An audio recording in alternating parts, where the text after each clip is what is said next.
So when maybe we start at the first question, Mhm. about the prisoner's daily life in prison. If you familiar with this part, because we didn't find many things about the prisoner's daily life in prison. The prisoner's daily regime will vary depending on which establishment they're in. Mm-hmm. There are 15 prisons in Scotland. 13 of those are public sector prisons, and there's 2 private prisons. Mm-hmm. They're a mixture between local prisons and national prisons. So we have a national prison, for example, across the road, which is the National Young Offenders Institution. Mm-hmm. But there's also women there now, because the National Women's Facility at Cotton Vale is being refurbished. So the women have been, quite a significant number of women have been transferred to Pullman, while Cotton Vale is being improved. The daily life of the prisoner will vary depending on the regime and depending on whether they are an untried prisoner or whether they are a sentenced prisoner. If they are a sentenced prisoner, they will be required to work as part of that sentence.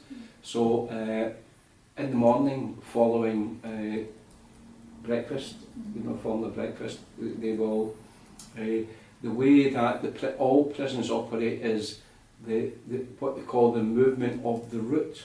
The route will move, so everything moves at the one time. Mm-hmm. So, but it's very complex in that some prisoners will be going to work, some prisoners will be going to education, some prisoners will be going to vocational training, some may be going to meet with their legal representatives, some may be going to the health centre. As I said, others might be going to work, and that could be in the laundry, it could be in the catering, in the canteen, or it could be in cleaning parties. Some could be going to the library. So there's a whole range of different activities depending on the availability of opportunities within that prison, and the orchestration of the movement all happens at one time. So all the prisoners will move at the one time, and they will be taken to the various places to which they have been timetabled to go, and they will spend the morning at that activity. The times will vary slightly, but generally we're talking about 8:30 till about 11:30 or 12 o'clock. So it's usually around 3 hours, or sometimes 3.5 hours. They will have a break in between that for tea and coffee, and then they will be returned. The regime will move again, and everyone will turn to their cell for the lunch. Sometimes that will be in a communal dining room, sometimes it will be within their own cell. That will vary between establishments as well. Then in the afternoon, the same thing will happen. Lunch is usually about an hour and a half, 2 hours. Then there's usually a shorter session in the afternoons from about 1:30 or 2 o'clock till about 4 o'clock or 4:30. The prisoners will then get returned to their hall, to their cell, and they will have their dinner in the evening. And then generally around 7 till 9 o'clock there will be open recreation, so they'll be able to mix with other prisoners and play a game of pool or play games or just have a general chat. And then roughly about 9 o'clock, 9:30, they'll be back into their cells. And that's the kind of normal working day, sort of a Monday to Friday.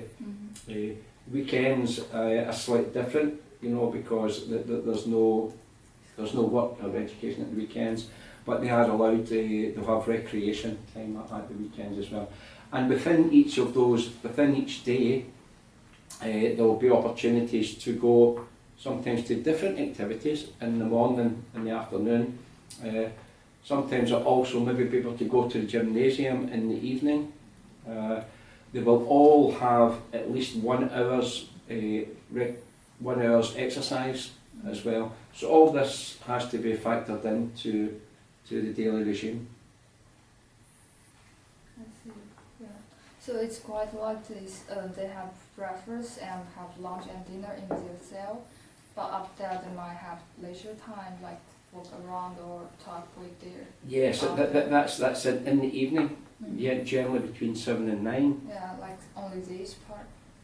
Yeah, they can at lunchtime. They can usually book a time for telephone calls. Very often they'll have their dinner in their cell, but there's also many of the prisons have either they'll have a dining. Some of the prisons, the older prisons, will have a dining hall, and then but even some of the more modern prisons, there's tables outside the cell, so they can sit at tables with some of the fellow prisoners, and they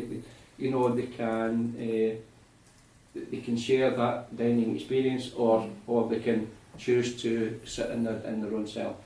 Sometimes. That depends on the prisoner itself, themselves. Like they depend. Yes, it depends on their own personal preference. Yes, I see. and yeah. Yeah, it's like they wake up and have like morning exercise. Do they have morning exercise? Again, that will depend. That will depend on the way the regime operates. In some prisons, yes, perhaps it could be in the morning. It might be that some people are not going to work for whatever reason, because maybe of health issues, and they will have their morning exercise in the morning, whereas others may have to wait till the afternoon or the early evening. Yeah. It will depend on the demand and the numbers as well. Legal interviews, there's a whole range of different things. So sometimes, depending, this is why everything moves at the one time, because it's just easier, because legally certain groups of prisoners are not allowed to mix. Yeah. So untried prisoners don't mix with sentenced prisoners. And then you also have protection prisoners. And sometimes in prison, like across the road, you have young people, and you also have women. They don't meet, so everything has to be orchestrated in such a way, to avoid these issues. They have to be kept separate. So that involves quite complex timetabling, because individual prisoners will have a choice at times. They may be going to work, but if they are at work, they will also have opportunities to have a couple of sessions of education each week, even though they're working full time. So it will vary, and it will also be dependent on the actual physical structure of the establishment. Sometimes we have new buildings which are very modern, and they have in-cell showers and facilities. Some of the other prisons, most of the estate is fairly new, but there are some older prisons in some of the outlying. Well, Ballina is old, obviously. That's the big prison in Glasgow. That's quite an old prison. But there's also Greenock, Inverness, and Dumfries that are older prisons. Most of the other establishments are quite new and purpose built, obviously, and have a lot of modern facilities. And longer term prisoners also have a single cell of their own, so they actually live alone in a cell. In some of the other prisons, they choose to share. So, what kind of facilities they might have, like gym or library or trailer, like things like that? No, they'll have a small cell with a wardrobe and with a sink and with a toilet, and usually a small kind of desk type area. So that's young people and women and the males. They live in different space. Yes. But each across the road, in the prison across the road, there's a separate building altogether that houses the women, and it's at different levels. Also, so the younger prisoners will be in a different level from the older prisoners or the sentenced prisoner. You know, that they are kept separate, and very often we have protection prisoners as well who have to be kept separate from the mainstream. So depending on sometimes there's offence, the type of offence, people are kept separate, or sometimes they're kept separate because of internal issues like bullying or debts or things like that. They have to be kept separate. Yeah. So what's like the average unlock time for the prisoners? Because according to some reports, I heard that some of them might lock for a long time because it's like what you said, there's too many prisoners and we have to make them not meet each other. So in order to do that, some of them might have to lock. Well, at the moment the numbers have recently increased, and obviously that puts pressure on, puts more demand on services, more demand for education or to attend training. But very often, again, depending on the physical architecture of the building, sometimes that can be accommodated, and other times it causes problems and we have to timetable. So we have to rotate the access to opportunities. There's often not enough activities in terms of the numbers. So, but again, some prisoners might not be able to work due to health reasons, or they might be older prisoners. So it's very difficult to be definitive about it. It will vary depending on each prison, on the opportunities that are available, the work that needs to be done to keep the prison functioning in terms of the catering and the cleaning and the laundry. All these services have to be maintained, in addition to other types of work in the gardens, for example, maintaining the gardens or doing other types of, sometimes there's contractual work, the building products for the market, as well. But that varies significantly between the different prisons. So, according to like the education part, what kind of education do you offer for now? Education is provided. I am responsible for education in the 13 public sector prisons, and we have an education service that is a commercial contract. So we employ a further education college to deliver education on our behalf, and that further education college is Fife College, and Fife College provide education in all 13 public sector prisons, and they follow the Prison Service Learning and Skills Strategy, which is on the SPS website. And each prison has an annual learning plan, and that annual learning plan is a three-way discussion between myself and Fife College, and also senior management at each prison.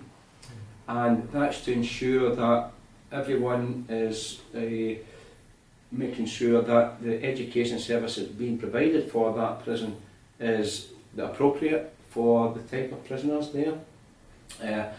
That has perhaps that is managed in accordance to some of the local job opportunities. For example, there will be different job opportunities in Grampian Prison at Peterhead than there will be in Dumfries. So, we change the curriculum that's available to make sure that those opportunities are available. But in general terms, we deliver everything from basic literacy support through to SQA qualifications, standard grades, hires, distance learning opportunities at higher levels, and open university degrees. Now, again, that is a very mixed picture that is different across the state. Those who are undertaking higher education are generally, not exclusively, but generally into longer term establishments, because we have to have a certain criteria for accessing higher education. So they have to be in prison sufficient time to complete the studies. They also have to demonstrate a commitment and motivation to learning. They also have to achieve the appropriate prerequisite qualification to ensure that they have the capacity and the ability to undertake the study. And we will provide support along with our partners in the Open University to ensure that they progress through that period of study, which can be a number of years in some cases. You know, some people will end up with university degrees and over a period of time. The general curriculum is decided on an annual basis. The annual learning plan, as the name suggests, we review that actually twice a year. So the plan is put together at a meeting, a discussion between myself, Fife College and the prison for the forthcoming year, and then halfway through the year I'll visit that prison and I'll look at what's been achieved. Is the prison delivering what is in the plan, and what outcomes have been achieved for the learners up to that point? And if there's any adjustments needed to be made, then we can make them. So you're going to visit the prison like for every year or like every half year to make sure? Well, it's twice a year because Twice a year. at one point of the year we will be reviewing the plan from the previous year, and then we'll be looking to develop a plan for the forthcoming year. Then halfway through that year we'll just have a visit just to check things are going okay, and then we will evaluate that at the end of the year. Now, most of the plan will be delivered by Fife College, but we also have a number of external partners who also deliver education services. Now that varies significantly. We have collaboration with various arts companies. So very often an arts company will be coming in, they may be delivering a drama, they may be delivering storytelling, they may be delivering music tuition, promoting a choir, it could be they're just going to deliver a performance, or it could be that they're doing, it could be graphic comics. There's a whole range of different things. It could be tapestry, you know, or embroidery. There's a whole range of arts activities. The difficulty with the arts activities is that they are usually funded externally. Although our core providers, Fife College, also deliver, there's visual arts in every prison. So every prison has an art room, and art is very popular. You know, the visual art, painting, drawing, and you know we have that in every prison. But that's very much supplemented by the partnerships that we have with the arts companies, who often access funding from external sources like Creative Scotland or the lottery or some other, you know, funding pot that perhaps comes available, and they will then come to me or come through via the local prison and make a proposal to say we would like to deliver a drama project for 6 weeks. So we can then have that discussion and see how that fits in with the curriculum, and that can supplement what we do, and very often it can also perhaps generate evidence towards qualifications for those who are taking part. But more importantly, Fife College also embrace what we call a creative approach to learning. So we don't have what you would see like in a school, like a school-based curriculum. We try to approach education from a different perspective. We approach it in a more creative way. It's an adult education approach. So we try to construct the learning opportunities around the needs of the learners, recognising that they're adults, recognising that they have a vast array of experiences in life, and more importantly, a lot of them have had previous poor experiences of learning, and it's to try and overcome that in a kind of informal way. So break down any barriers that they have and try and demonstrate to them that education is not threatening. You know, it can be very positive, and it's really to try and improve their esteem and overcome the lack of confidence. So we use arts in various ways, and when the projects are, rather than have standalone classes for literacy and numeracy, what we'll often do is we'll harness a subject. It could be something like the Commonwealth Games, or it could be the Holocaust, or it could be Robert Burns's Day, or it could be St Andrew's Day, or it could be Brexit or independence referendum, anything that's sort of in the public domain. If someone is training to be able to lay bricks, to become a, to learn how to become a bricklayer, then it's important that they also acquire the skills of measuring, and of estimating volumes and quantities, and that they're also able to, if they're going to set themselves up as a sole trader, to understand about how to promote a business, how to market, how to manage their finances, how to look at tax returns. So very often there's internal partnerships between the learning centre and the prison, because in the prison it's very often the prison officers who will deliver summer vocational training.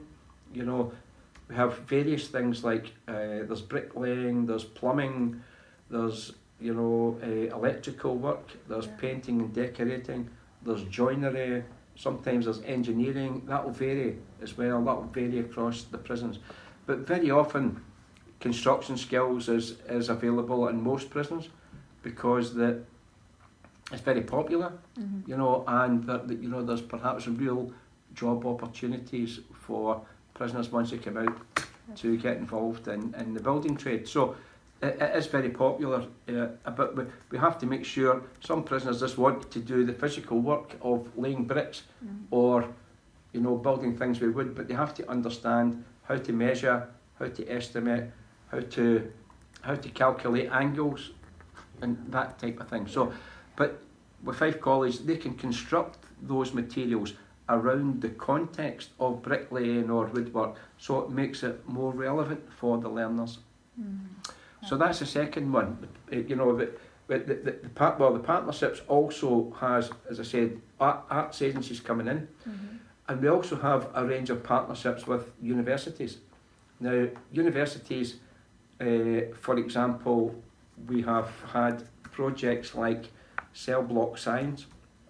Cell block science is like introductory science for people who perhaps have not studied science or have missed out in science, and it's a project that's funded by the Wellcome Trust through St Andrews University in partnership with Aberdeen University and Strathclyde University and Edinburgh University. So over the past couple of years we've worked closely with them. It's won awards for the different ways, the innovative and creative ways in which they have been round the prisons and engaged prisoners in science learning. We have also been very successful working with the University of Edinburgh in delivering a project on astrobiology at Glenorchy Prison.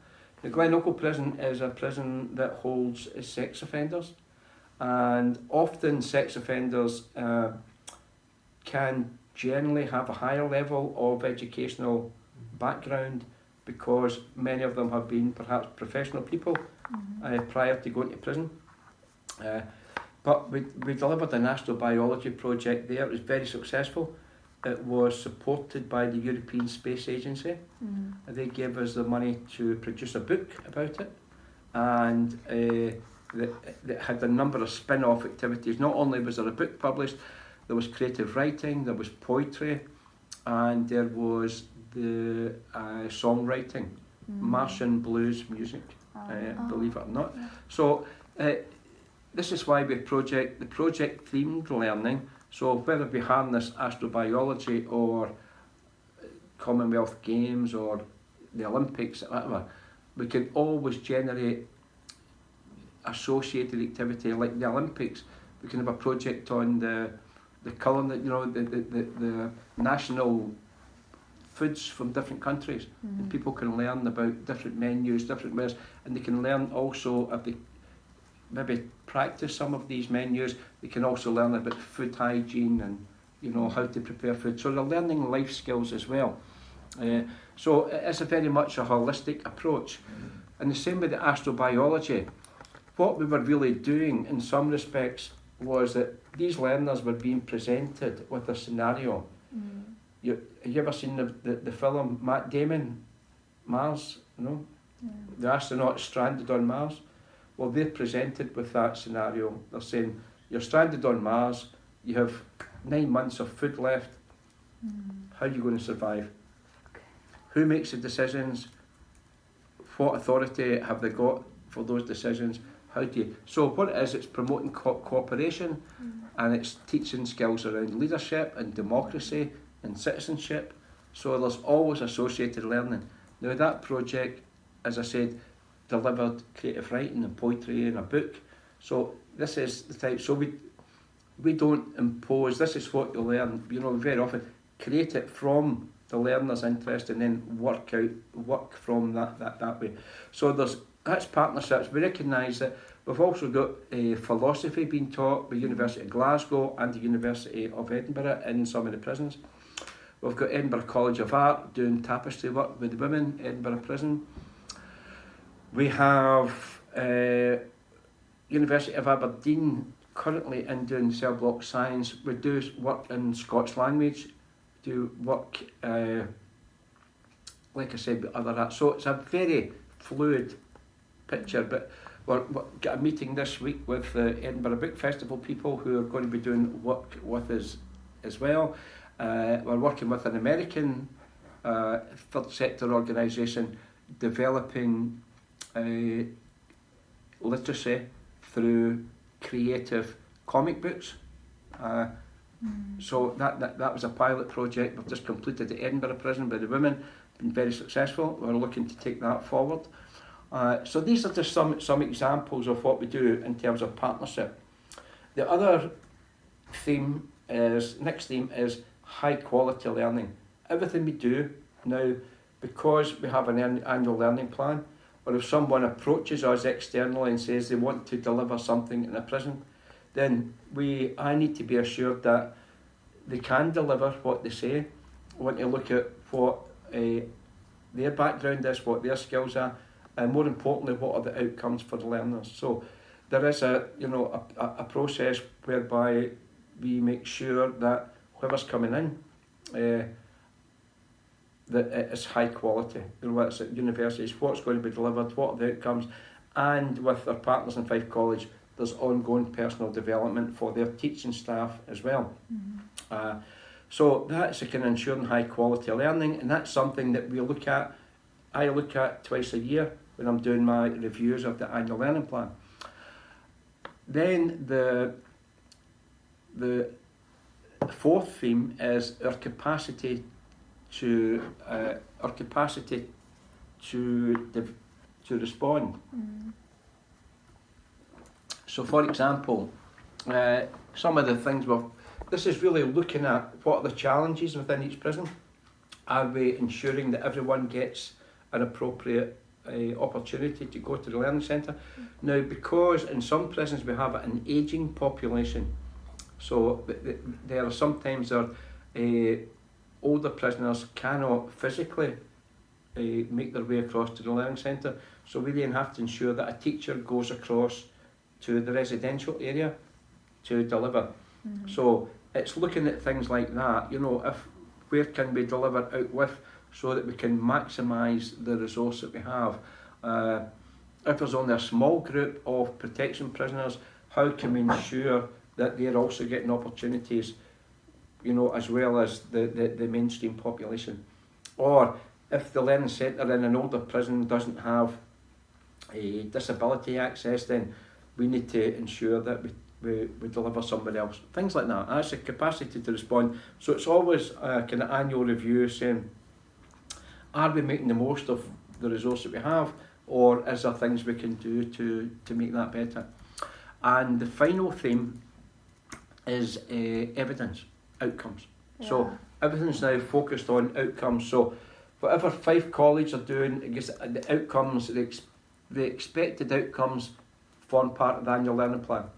So all these classes or whatever projects are going to be delivered in each of these prisons, and at the end of the day, here are the outcomes that we expect for the learners, and then we will look at that at the end of the year. Now, some of that will be qualifications achieved by the learners. Could also be a performance in drama. It could be producing a painting or a poem or a piece of creative writing. It could be a personal testimony. It could be any one of these things. But we try to look at a range of evidence, you know, rather than any single thing. So we'll look at a whole array of achievement, and then that goes into the annual. That goes into my final report. I do a summary report at the end of the year for each prison, you know, highlighting the achievements that has been delivered at that establishment. So is that outcome also like related to the rehabilitation, like the prisoners' behavior or things like that? Very often, the difficulties of trying to identify Rehabilitation. what is the cause, or what is the main contributor to rehabilitation can be difficult, because when people come into custody, a lot of people, especially short-term prisoners, they are usually quite distraught. You know, they're coming off drink or drugs. They are maybe coming to terms with what they've done to come into prison. So what we have to do first and foremost is look at their immediate needs. So we have to address the issues that they're presenting with. And very often that's their health issues. So it's about looking to stabilise them, you know, to ensure they get medical, immediate, you know, looked at by a medical professional. And then they may then get put on medication, they may get then put on a detox programme. Then, you know, that might last for a few weeks until they're stable. And then they'll be able to then undertake interventions. Difficulty is, by the time you do that, sometimes the short-term prisoners, it's time for them to get back out. Yeah. You know, in some local prisons, for example, Inverness, we have quite a high, the whole population turns around about 3 times a year, because it's very much short-term prisoners, short-term prison sentences, fueled by alcohol and drug misuse and offending to maintain that alcohol and drug misuse. So it's a very dynamic process. So when you have a prison like that, by the time that these individuals get stabilised, they might attend education, but they might only be there for a couple of weeks and they're back out again. So it's difficult to, or impossible at times, to try and address the educational needs of individuals if they're only with us for a very short time. It's obviously far easier with a longer term population who are with us for a significant amount of time, and we can take them from whatever their starting point is, and over a period of time, you know, they can achieve quite significant levels of qualifications. And what we believe is that education can be and is one of the fundamental providers of rehabilitation, because what we try to do, like I mentioned earlier, is to get people to think differently when we can. So if we get sufficient time to work with people, you know, we can promote their self-esteem, we can promote their confidence, they can achieve qualifications very often for the first time in their life. And these things, you know, can have quite a profound effect on individuals. You know, they can then realise that they do have potential, that they can achieve, and perhaps then we can build their their confidence to such an extent that they want to get a job or they want to go on to further education. But very often it's a mixture of things. You know, when people are in prison, they're maybe undertaking education, they're maybe also looking to improve their mental health, they're perhaps reflecting on the past, especially if they're in for a long time, and then they get out. So it's probably a combination of, you know, a lot of things, you know, they deal with their addictions, they get themselves educated, they improve their physical and mental health. So it's very difficult to try and kind of pinpoint a single cause. But, you know, we certainly believe that providing people with the opportunities to educate themselves and perhaps give them some of the skills that will enable them to enter the employment market when they get out. You know, in other words, they're coming out of prison in a far better prepared for life in the community than when they came in. So for the take Berlin as an example. If the prisoner in Berlin, they take their class in the college nearby, or because I heard that they might have like cooperation with Motherwell College. Yep, no, Motherwell College used to. They're no longer. Okay, so for now, which 5 colleges and now all the prisons. oh, okay. That was over 2 years ago, so they're no longer there. Right. So, for example, in Balliny Prison, now Balliny Prison is the biggest prison in Scotland. Yeah. Now probably has about 1,300 prisoners, roughly, and it also has, most of those will be short-term prisoners.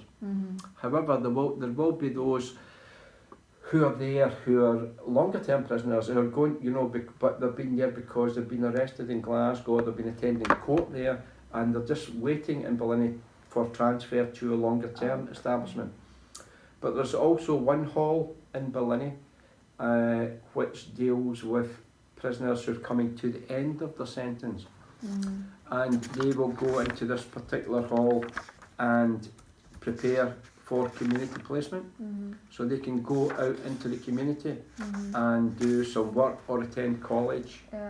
And then the next step for them will be the open prison, where they can get 1 week home leave. So it's quite a complex, you know, each prison it's different, and there'll also be a large cohort of untried prisoners at Balliny as well. So you have your untried, you have your mainstream short term, you have your longer term in a separate hall, and then you also have another hall with protection prisoners, mainly short term sex offenders, who also have to be kept separate. I see. So the work part is mainly cooperate with Glasgow City Council? The what, sorry? The work part? Is that the work part when we send the prisoner to work, like some social service work? Yeah. Is that cooperate with City Council? Well, sometimes the City Council will. I don't know what exactly the work opportunities at Balliny are, but that would only be for those that smaller group who are approaching the end of their sentence, who can get out on community placement. Okay. And it's usually charity shops or football grounds, or we're constantly, the prison are always constantly trying to improve the opportunities. But recently we've had a couple where the prisoners who have engaged in education and who have achieved university degrees, we've managed to secure them placements at Glasgow University. So they've been out and spending their week in Glasgow, and they're normally in that hall for up to 2 years, and then they'll move on to the open estate, which is near Dundee, and then they'll have 1 week home leave each month. You know, so there is various opportunities, but Glasgow Council or Glasgow, there's a Glasgow Criminal Justice Partnership, which has strong links with Balliny Prison, and they try to provide links into the prison to identify possible employment opportunities for prisoners coming out, or college places, and that's facilitated by the Glasgow Criminal Justice Partnership. And they're based down at Bridgeton. I think if you Googled them, their chief executive is a guy called Tom Jackson, who is very approachable, and he would be able to give you more about the work that they do in Ballini. So he's mainly work in Ballini. But well, no, they also work in partnership with social work and the police in the community, and they help to oversee that type of work that some offenders will get community sentences rather than prison. So, but they also look at prison. But if you look at them, they do have a website, or I'm sure that Tom would probably be happy to meet with you and discuss the work. That'd be great. And you can tell them that you've spoken to me and I've recommended them. Yeah, that'd be great. Yeah. That'd be really Okay. nice. And also, we might have some question about the social, healthcare part. Healthcare. Yeah. 'Cause it's, Well, yeah, healthcare obviously is very important in prisons. This was a service that the Scottish Prison Service used to provide. So we used to employ healthcare professionals. But back in 2011, because of the perceived disparities in healthcare, it was decided that all healthcare across everywhere in Scotland should be provided by the NHS. So all responsibility for healthcare passed across to NHS. Now, it is delivered through, as you know, you may know, there are 14 NHS boards in Scotland. 9 of those have prisons within their patch, and those boards are responsible for the provision of of healthcare within the local prison. And there is a national strategic forum that oversees the work. So they meet on a regular basis. The senior management from prison service responsibility for health, and the various representatives from the boards, they meet on a regular basis to discuss plans and needs. So, but as you can imagine, there's a whole range of different needs. There's a lot of addiction support, there's a mental health interventions, there's general health interventions, and increasingly, slightly separate from that, is the issue of social care. So there's one prison, more than a couple of prisons now, where we have more elderly prisoners, and those elderly prisoners often have social care needs, and the prisons are often having to purchase that from the social care firms. But I know from a wider perspective that Scottish Government is looking at trying to merge healthcare and social care. But in the meantime, it can be problematic, can be expensive for prisons to buy in social care for prisoners. Sometimes fellow prisoners can help, but sometimes that's not appropriate either. Where it's like personal hygiene, or they have to be washed or assisted with, to get dressed and things like that. So it's difficult, but that's an ongoing.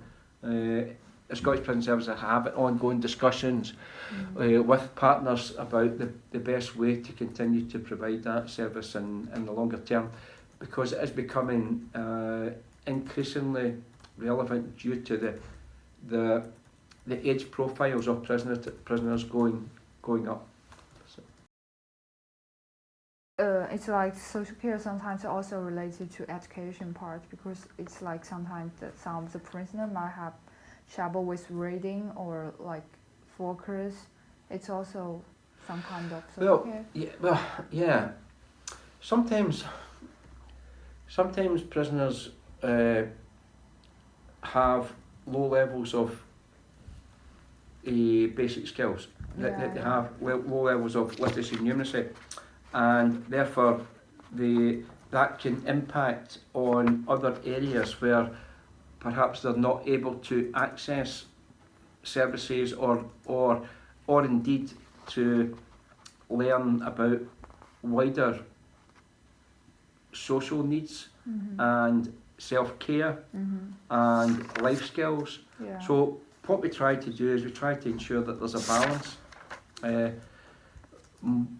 All of our prisons have a life skills area, and again, what that life skills area teaches varies depending on the needs of that particular population.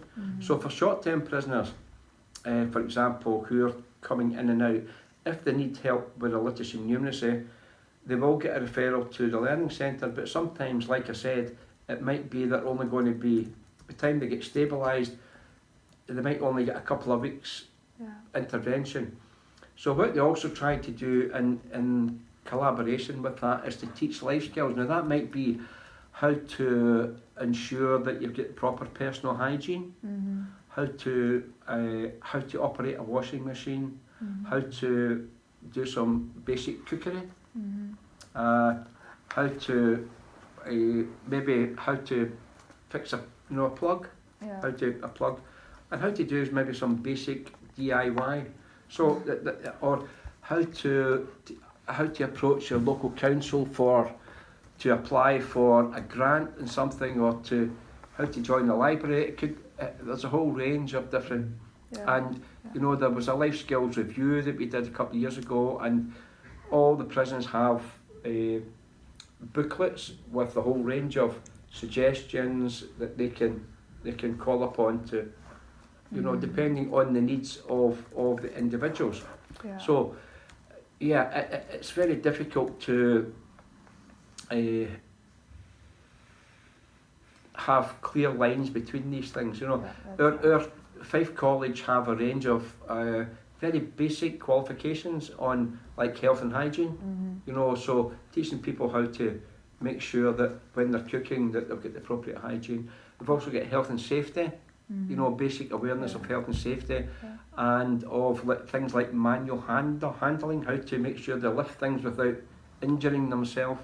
So prisons are basically looking at everything to do with someone's life, because they have to. It's just they're looking at every aspect. They have to care for everything. So, but sometimes, like the social care needs is very hard to recognize. They might have trouble with reading, so they might have trouble to learn something. Yes, that's right. Well, we have specific support. So when prisoners indicate that they would like to undertake education, they will do an initial skills profiler. So it's basically an initial screening tool to identify where they're at educationally. So just to establish a basic level, and we map that across to the Scottish Credit Qualifications Framework. So we know that someone's beginning at level 3 or level 4, and that's a starting point. Then we develop a learning plan for them. So they will do that first. And now sometimes when they fill that in, we may notice that the skills are particularly poor, and if that's the case, they may receive a referral to undertake another screening tool which looks at the issue of learning difficulties and disabilities. So when you have an issue like dyslexia very rarely is a condition on its own. Usually learning difficulties and disabilities are co-occurring, so they usually have other issues as well. All the evidence over the last 20 years has suggested that if people have autism or ADHD or dyslexia or dyscalculia or AD, very often they'll have other issues. So the screening tool that we use screens across five different domains: literacy and numeracy, social communication, attention deficit, coordination, and what was that? Social communication, literacy, attention deficit. How many is that? 5. Literacy and numeracy, 1. Social communication, 2. Attention deficit, 3.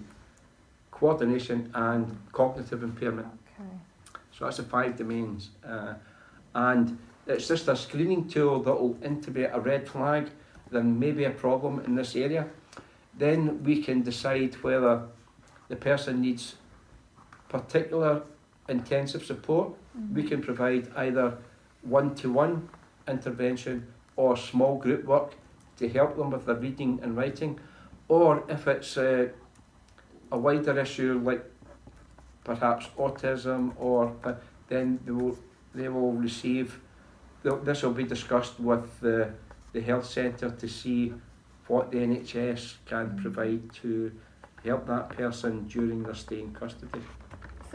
So is that the health centre is inside the prison? There's a health centre in every prison, yes. Yeah, so it's like a special small hospital thing. So No, it's not really a hospital, it's a health centre. it's health centre. Health It's centre, like, so the prisoners will visit on a daily basis depending on their health needs. And what happens if we have the screening for learning difficulties or disabilities, once each month, one of the education staff will meet with one of the health centre staff and someone from the prison, and they'll look at those who have had a red flag, and then they will say, you know, this person has shown a red flag on the assessment for this.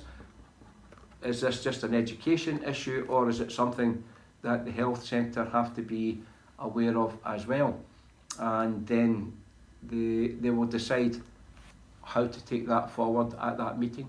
Before the prisoner was into the like when they at the first time they went into the prison, they will have like the health screening. Health screening, yes. There is an initial screening when they come in, and they will also see.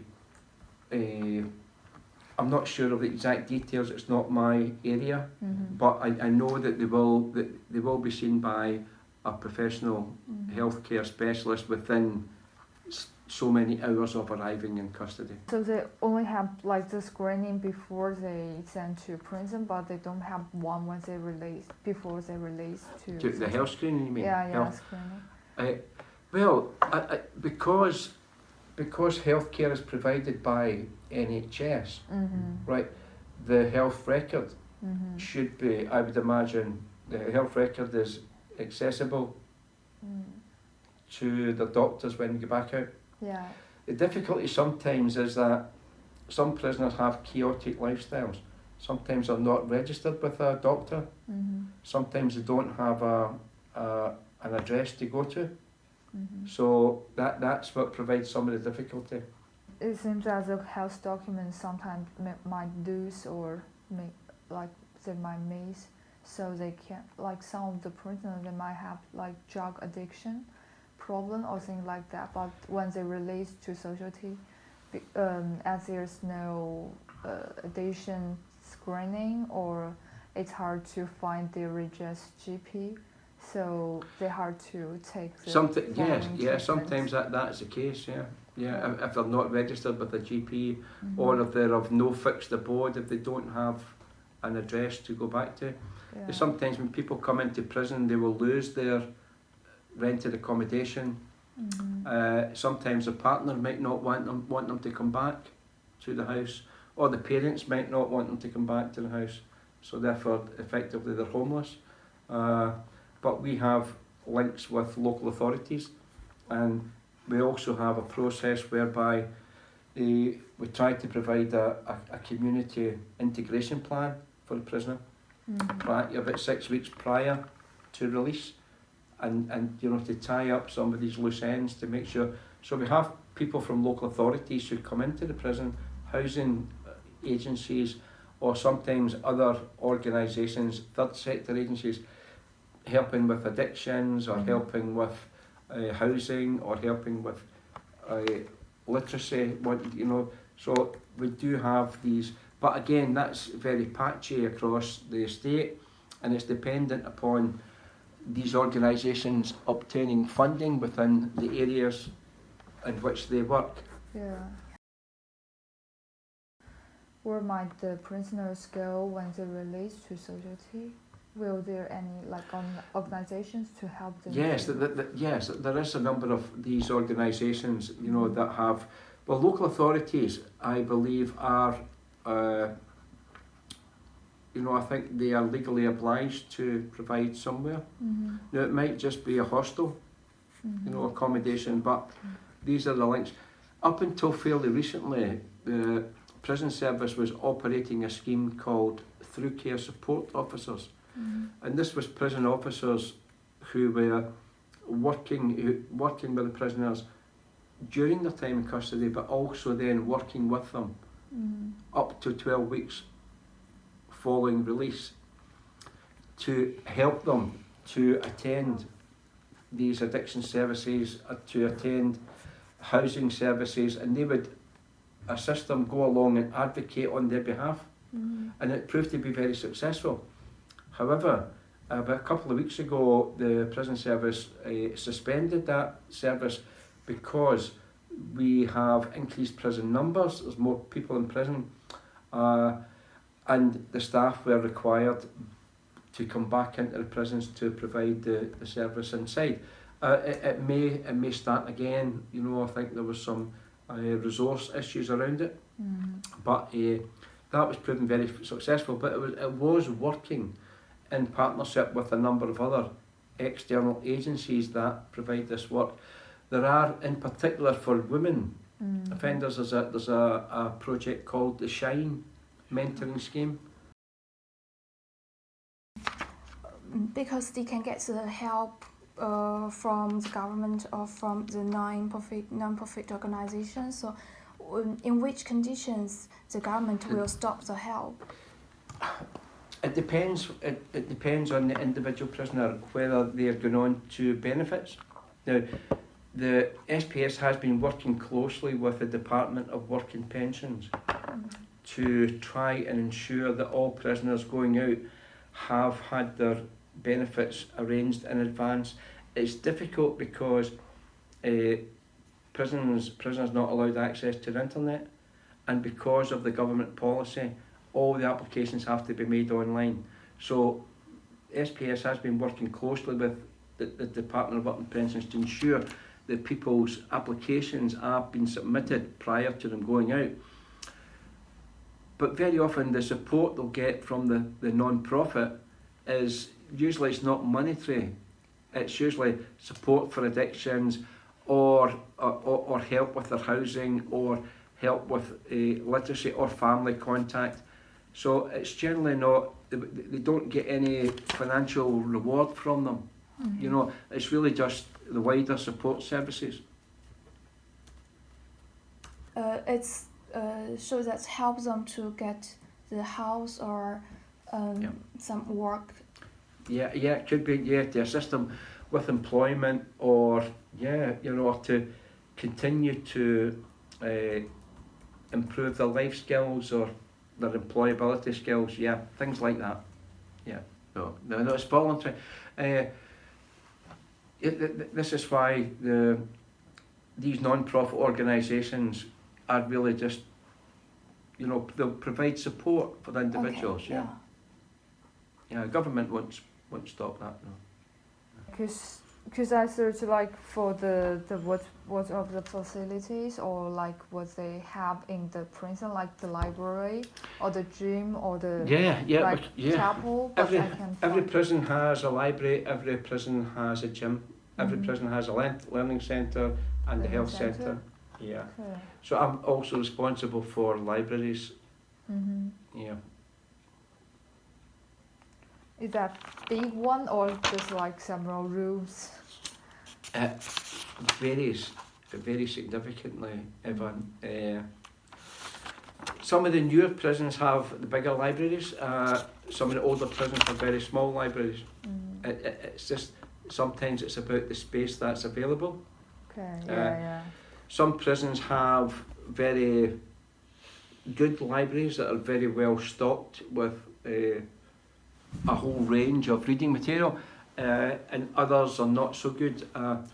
Sometimes the bigger prisons, because they have more prisoners, they have more resources, and they can sometimes, for example, Berlin Prison has a relationship with the Mitchell Library. Do you know the Mitchell Library? Metro, yeah. Yeah.